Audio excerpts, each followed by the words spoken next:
kanyang pag-endorso sa mga pambato ng alyansa para sa bagong Pilipinas, tila may pasaring pa si Pangulong Ferdinand R. Marcos Jr. habang ipinagmamalaki ang katangian ng kanilang mga kandidato.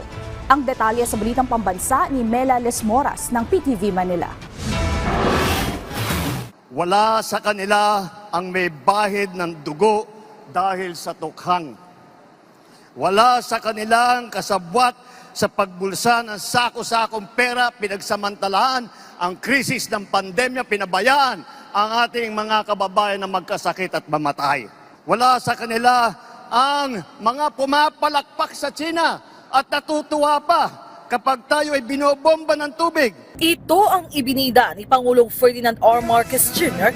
nang i-endorso niya ang 12 pambato ng administrasyon sa pagkasenador sa Hatol ng Bayan 2025. Sa proclamation rally ng Alyansa para sa Bagong Pilipinas sa Lawag City, Ilocos Norte, binigyang diin ng presidente na walang bahid ng dugo, korupsyon o pagtalikod sa bayan ang kanilang mga kandidato. Kaya't kung gustuan niya ng taong bayan ng tuloy-tuloy na pagbabago, ang alyansa ang dapat suportahan sa halalan. Nais ba natin bumalik sa landas na umaapaw sa dugo ng mga inosenteng mga bata na inagaw sa kanilang mga anak, mga ina, kinuha sa kanilang mga tahanan at inagaw ang kanilang kinabukasan.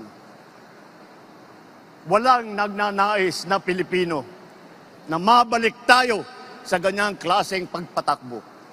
Kaya naman, pakakatiyak po kayo na kapag ang ating mga kandidato ay naluklok sa Senado at sila ay nagsimula ng kanilang trabaho, asahan po ninyo na sila po ay hindi makikihalo, hindi makikilahok sa ganyang bagay na ating iniwanan na at naayaw balikan. Kabilang sa senatorial candidates ng administrasyon, sina dating DILG Secretary Benhur Abalos, Makati City Mayor Abby Binay, Senador Bong Revilla, Senador Pia Cayetano, dating Senador Ping Lacson, Senador Lito Lapid, Senadora Amy Marcos, dating Senador Manny Pacquiao, dating Senador Tito Soto, Senador Francis Tolentino, dating DSWD Secretary at ngayon House Deputy Majority Leader Erwin Tulfo at House Deputy Speaker Camille Villar. Giit ng presidente, maganda ang kombinasyon ng mga pambato ng alyansa. May mga abogado, may mga naging bahagi ng gabinete at may mga nagsilbing alkalde at gobernador, kaya tiyak na makatutulong sila sa ating mga kababayan. Sa darating na Mayo po, huwag nyo na pong tignan ang mga ibang mga pangalan. I-shade nyo na po lahat po itong nandito na nasa harap ninyo. At gawing nating 12-0 ang ating resulta sa Senado.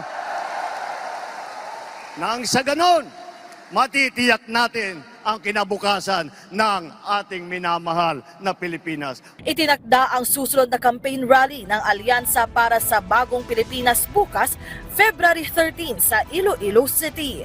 Mula sa PTV, Mela Lesmoras para sa Balitang Pambansa.